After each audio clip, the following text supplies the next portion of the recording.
Hey YouTube, how you going? Welcome to another video. In this video, I'm just going to be focusing on doing some fairly mundane stuff to organize the backend folder structure of my application. For those of you who've been following along, you'll know that I take an approach where I very much chunk the functionality of both backend components. We haven't really updated the front end to kind of chunk it as much as we should, but it's certainly on the back end. So for example, here with my components, add new note, it's a single route for creating notes, and then it's also got controller, services, utils, everything associated with adding notes basically sits within this one folder. As we've added some additional functionality, you can see it kind of gets a little bit hard to find what we're looking for.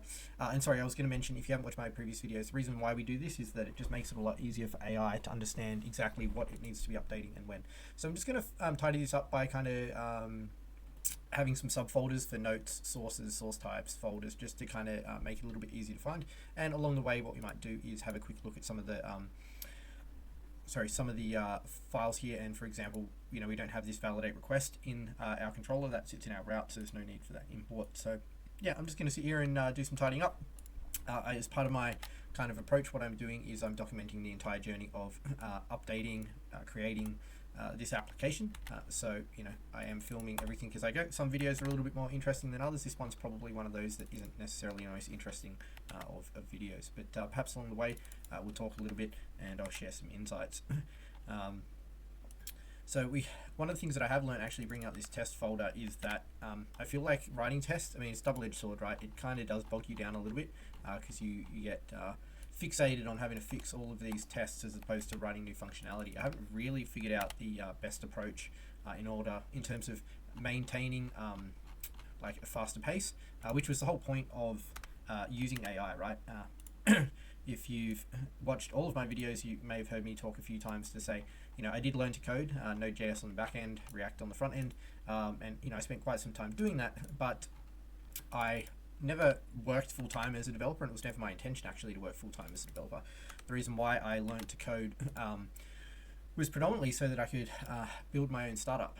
I'd previously had a startup called Task Pigeon, and it was a task management application, and I successfully did sell that application, albeit not for a massive amount of money. If you search Task Pigeon today, it won't come up because the person changed the name to Taskly Hub, I believe.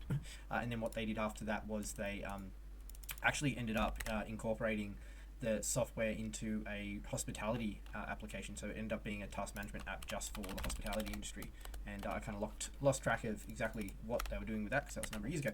But after that, yeah, I really wanted, I struggled a little bit in that obviously I had a full stack application that worked. We had customers, thousands of users signed up each year.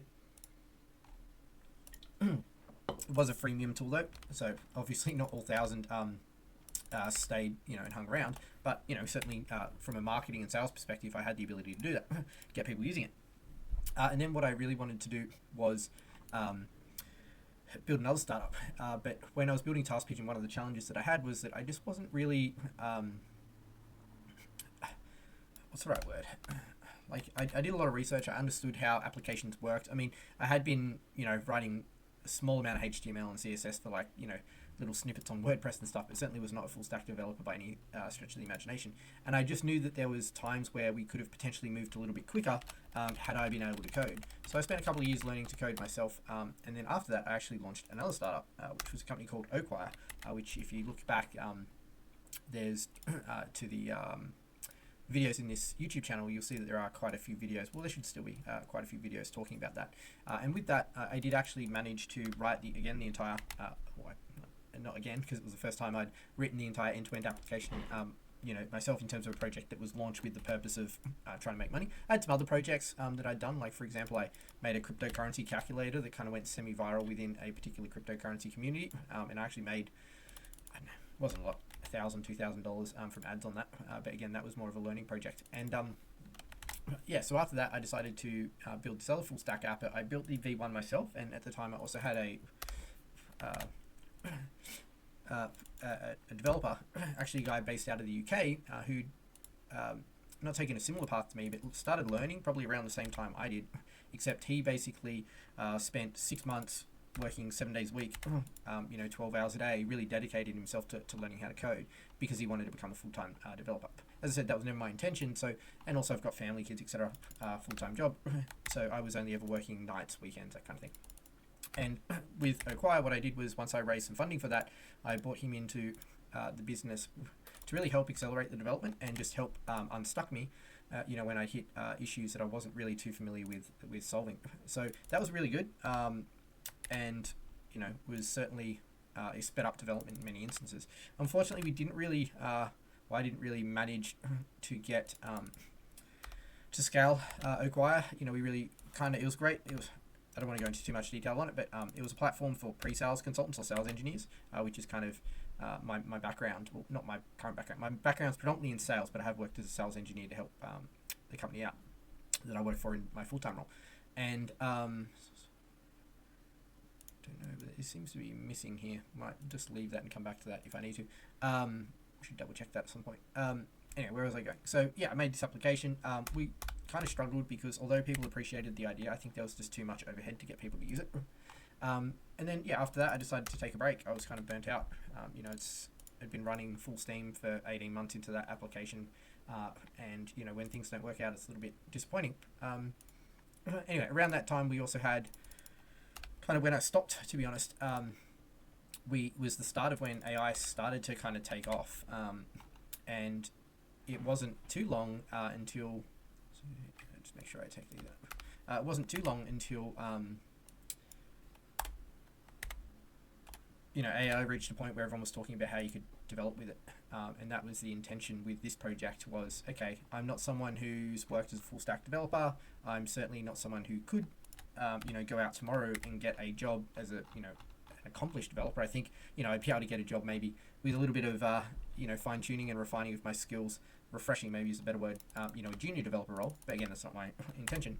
But when AI came along, I was like, hey, what I can do is I can take kind of my knowledge, and instead of getting stuck and having to use my mentor previously, I can just use AI to get me unstuck. And also, instead of having to manually look everything up and remember how to write certain functions and do certain things, AI can just do it for me. So that was the intention of this application.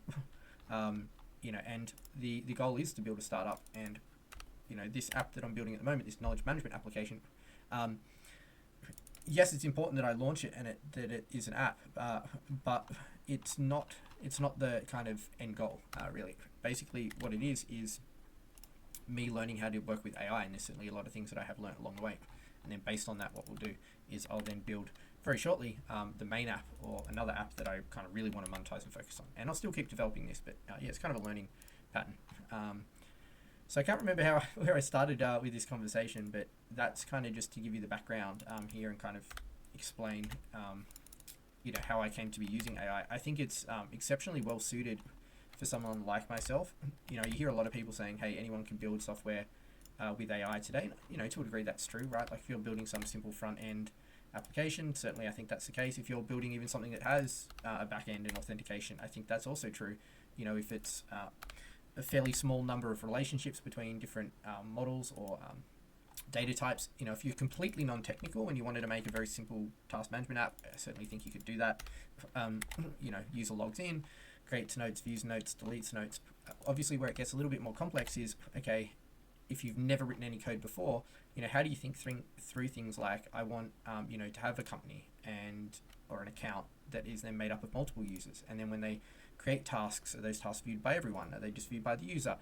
Can those tasks be categorized or put into folders? If they're put into folders, how do I tell AI that those folders are viewable to everyone in the company, or are they only viewable to the person who created it? Like there's all these kind of, it's more like the business logic, the thought process that goes behind kind of creating the application and thinking through like what's it actually meant to do, what's it actually meant to look like, that I think probably would stump more people who have no coding experience. So if you're someone who's looking to get into AI software development and looking to use AI, I actually would still encourage you to do even just some foundational courses to learn. And I mean, to be honest, it probably matters even less what language or languages you learn. It's more so just to understand the logic and the thought process that goes into trying to create software and have it do what you want it to do. And certainly, like with this application, if you've watched my videos, I mean, I probably have a little bit of a bad habit of just diving in and writing stuff, you know, kind of learning or trying things out, changing things as I go. If you've seen some of my videos on like source types, for example, you know, which is the ability to define the type of source that you're creating in this knowledge management app. You know, I've written code, then had it rewritten and then rewritten again because, you know, once I see it on the front end, I'm like, okay, like I want it to be a little bit different. And I think that's definitely a lesson learned. So if I was to come back and when I do my next step, I think the biggest thing is probably, to be honest, you know, define the data model first. Again, I've never worked as a full-time developer, so, you know, I'm sure like that's probably like something that everyone's like, yeah, that's what we do all the time. But like define the data model, and then after that, you know, probably, to be honest, using AI, write the front end code first. Pardon me.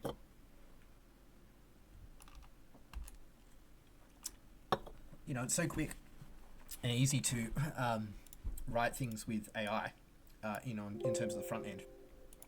So you could just write a whole heap of stuff and, well, not write even, you know, prompt AI to write a whole heap of, you know, code and say, hey, like this is how I want the front end to look. Oh no, that doesn't look right. You know, add the button here, move that there.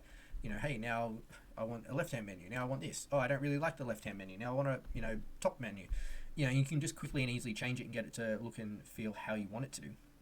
And then from there, I think, yeah, you can go, okay, I understand like how it should operate, and now I want to go ahead and basically, you know, work on the back end logic, and then you pull it all together. So that's kind of how I'm thinking, you know, in future, like what I would do if I was starting over again. So yeah, what I'm doing now is I'm just moving some of these things into their individual folders. So yeah, just putting all of the note functionality in this subfolder. Again, I know it's going to mean that things are nested super deep. Like to get to this folder, it's like components, notes, add new note into the file, individual file that you need. But yeah, I just want to, this is how I like to do things, and it's also how AI seems to also like to do things. In terms of being very compartmentalized. One of the biggest things that you'll see, and I think this kind of goes back to the concept of you know, someone who maybe hasn't written code before, is, you know, AI can at times get really stuck in terms of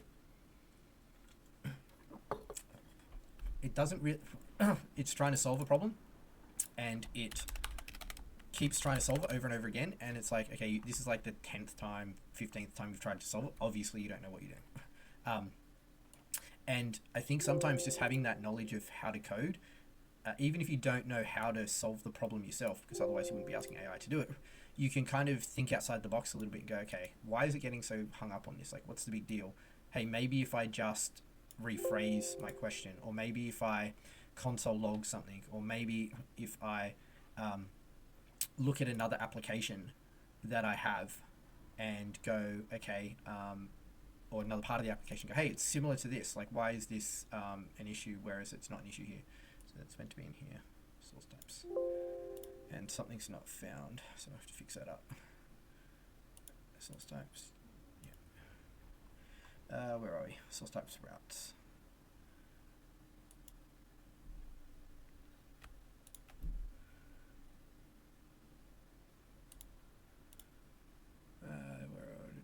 Maybe it's in index, sorry, source type routes.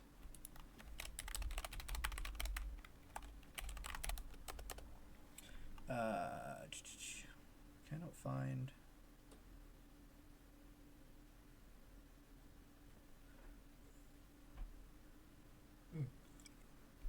No, sorry. So it cannot find our middleware. Up another level.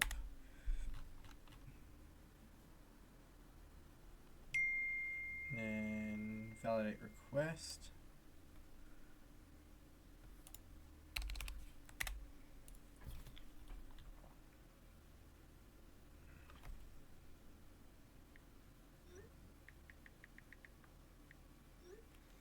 Okay. This is a bit annoying. I thought they were all going to update themselves, but we're going to have to go through. I don't know, like, it's weird how it's throwing the errors for these ones, but it wasn't throwing them for the other ones. Just these edit source type ones. and the source type ones. Anyway, what we might do is we might just keep do those all in one go as we finish this up. So tags, folders, delete source, let's move that into sources. And then add source type, move that into source types. And then notes, we've got folders, tags, company notes, that goes into all notes. Move that there. And toggle source type usability, that can go into source types.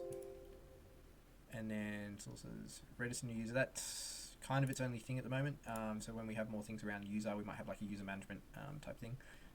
Actually, where's yeah, the reason why, so if you're wondering where login is, we have this separate auth backend, which is a submodule, and this also has its own internal its own set of components and capabilities. So this is like login, etc. And then this register new user just extends off of the original submodule components. So we'll just do one here for folders and tags. Folders, and then I know there's only one thing in that at the moment, but if I just go over here for a second after this, I'll show you that the plan is to just add some additional functionality. So need to be able to edit folders, the name, the color, edit tags, their name and color, so we need to do the backend logic to support that. And then on the front end, we do already have some backend logic for deleting notes and editing notes, but need to add that to the front end. Actually, I'm not sure if we add no, we can delete notes, but we don't have edit or update existing notes, so we've got to add that functionality too. Anyway, so yeah, it was just a bit of a brief video to tidy up some of the backend stuff. And then on the front end, I'm not going to tackle that now. There's in our source file, we've got both components, where there's quite a lot going on, and we've also got features, and then we've also got hooks. So AI is kind of, I mean, there's some stuff here in components that maybe should be in features. There's some stuff here in features that maybe should be in components. There's some files that have hooks here, and then there's also some features that have the hook directly in it. When I eventually add a little bit more functionality here, we are going to break this up too. So, for example, all of the create note functionality as much as possible in the notes or create notes folder. Again, just for the ease of use for AI. It does get a little bit harder on the front end because, for example, there's like a use notes functionality which renders all of the notes. That's a bad example. Better example is probably sources. So there's the ability to get all sources, all source types. That functionality is actually used in a couple of different places. So then it's like, okay, well, you can duplicate all of the code, or you're just going to have it in one place, and then yeah, it gets a little bit more messy. But at least on the back end, I'm trying to, as I said, keep things really compartmentalized, and I think yeah, just kind of having a chat while I did that was quite interesting. So I'm not going to bore you with the details of going through and fixing up all these paths, but if you are watching this and don't understand what's going on, it should, well, sometimes it automatically updates it, but basically as we move files from just being components / get all notes to now components / folders / get all notes, it's just lost the connection to where some of those other files that it relies on are. So I just need to go through, for example, to add source type.routes folder and update this path. But I won't bore you with that on camera. I'll do that, I'll git commit that, and then move on to writing some functionality. So thanks for watching, thanks for tuning in for a bit of a chat, and I'll catch you later.